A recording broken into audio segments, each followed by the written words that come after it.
for young people to have to set them up for success in adulthood. Okay, and so 25 students will be coming to ERIEBANK. They're high school students, and it's all about this immersive real-world financial decision-making experience. Talk a little bit about that, Katie. What kinds of things, and what's the kind of the basis of that real world that you're talking about there? We give the students a budget, and they have selected a career that they're interested in. They have a baseline for what that average salary is in that career, and they go through a series of tables where they have to make decisions about financial things in their life. So are they going to buy a house? Are they going to rent an apartment? Are they going to buy a new car? Are they going to have a used car? Are they going to take public transportation? Do they want to have a cat or a dog or a fish or no pets? What does it cost to take care of yourself? Getting haircuts and buying clothes. What are you going to do for entertainment? So they rotate through these tables and these decisions in life. And at the end, they add everything up based on their decisions to see if they have money left over or not. So can they live within their means, or do they need to make some adjustments from a financial perspective? Some students decide they want a different career because their lifestyle is more important to them than what their career is. So it's really just an eye-opening game of life, that they get immersed into tomorrow. So that's what it kind of sounds like, is like a walk-through immersive game of life, you know.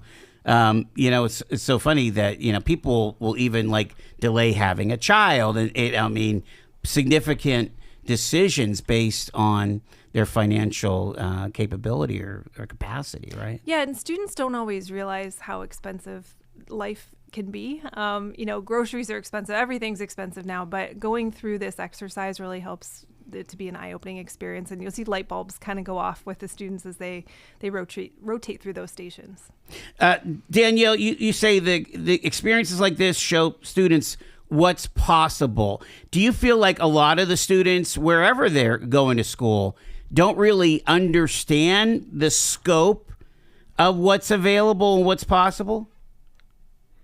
Correct. Yeah. Which, if we all think back to being in high school, right, I think it's hard for any of us to kind of conceptualize what all of our expenses are going to be and just what that cost is, because we've never had that experience, which is why this financial reality fair is such a great opportunity for them, because it does. It's just like playing the game of life, and it gives you that real life opportunity. But I think doing things like this helps them to not only understand what they're in for, but helps to better prepare them, to Katie's point of maybe saying, hey, you know what, maybe the career I picked doesn't align with the lifestyle I want to have. So maybe I need to start thinking differently. And that's kind of what we're all kind of coming together for, is they're providing that financial aspect. I can help them with navigating that career piece of it.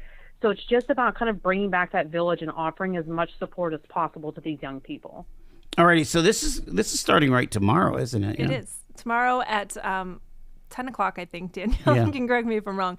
We'll have these students from Danielle's program come to Parade Street, and we have our team ready to go to walk them through the exercise. Every time you come in and talk about something for students, I think, when do the adults get to play? Right? Because they're especially... and Danielle, you're dealing with up to 12th graders, but after that, there's a lot of those, 18 to 24-year-olds that are kind of in limbo right now. Maybe they have they're kind of a gig worker, or, they're delivering for DoorDash, but they haven't decided what that life trajectory should be. This is going to put your students a little bit ahead of the game, wouldn't you say, Danielle?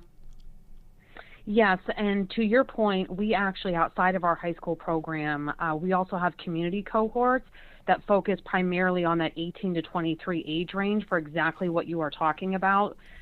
So this way it kind of allows us, those that we can catch while they're still in high school and we can get them a little bit earlier, fantastic. Those who maybe didn't have an opportunity to learn this in high school still have an opportunity to learn these things outside of the traditional educational setting. All right, I want you to give us a couple reality checks here. We were talking about this off air. You goof up your credit early, it's hard to get over that hump. Mm-hmm. As someone who was given a Sears card and because I got a 2-liter bottle of Pepsi, mm-hmm. I can attest to this. What's the reality check about credit when you're young? I think what we try to teach students is it's important to build credit, and you want to have a good base, but we always tell them, get a credit card with a small limit, pay it off every single month. Don't use it to carry a balance over. Make sure that you're paying it off every month, because it's going to help you build credit. If you have a smaller limit on that, you're not going to go crazy. You're not going to be able to go out and buy all kinds of stuff, but that financial base is important. But getting behind on credit cards or opening up all the store credit cards, every time you go to a store, they ask you if you want to open up a card to save 10%. If you're spending $10, you don't need to save $1. So using your knowledge that you get from reality fairs and your peers and things like that can help you avoid those financial pitfalls.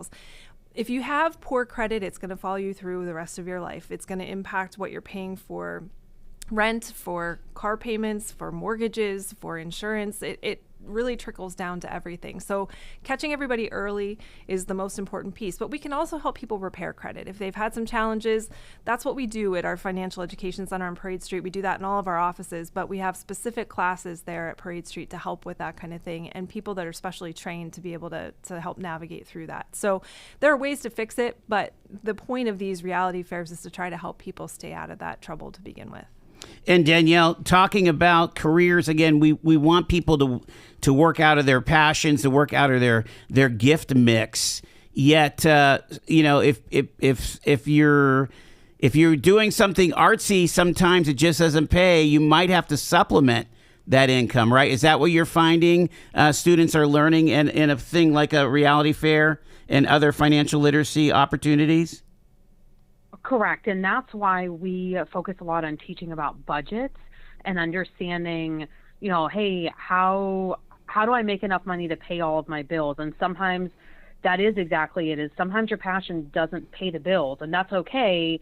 But then that's where we need to look at what are your expenses, how much more money do you need to be making, and what are some opportunities for you to make that additional money.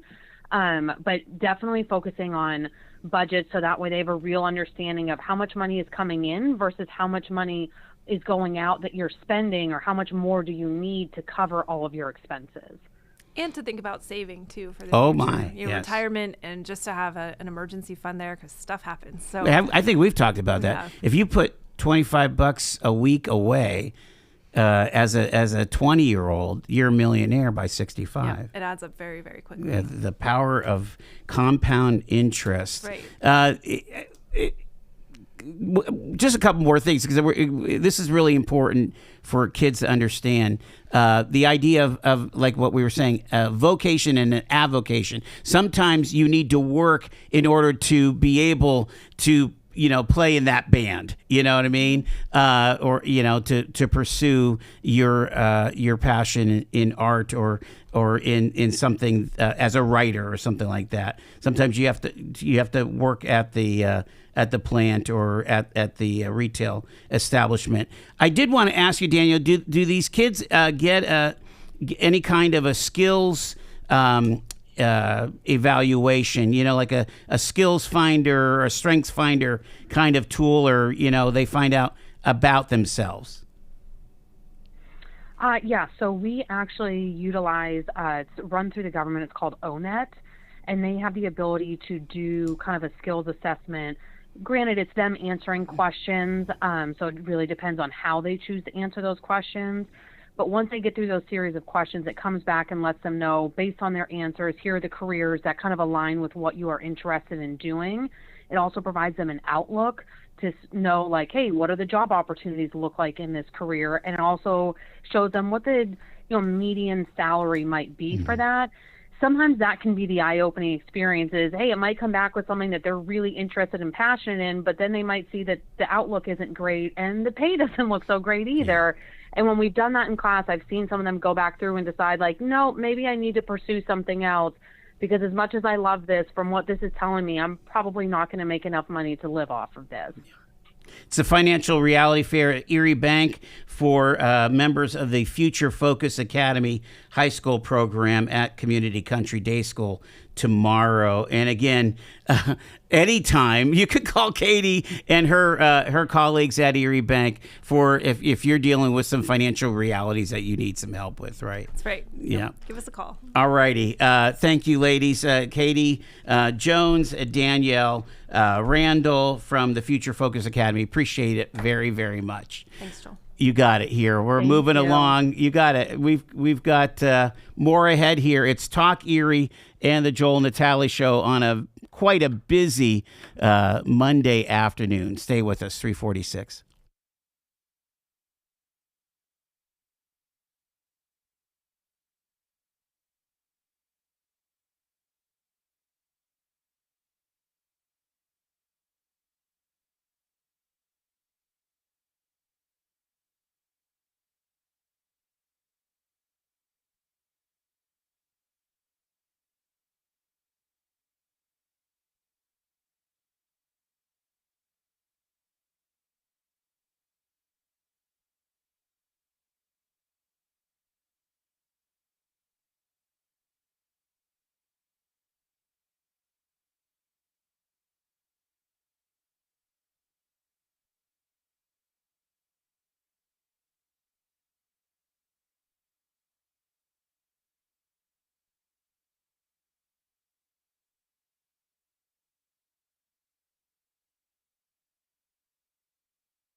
Talk Erie.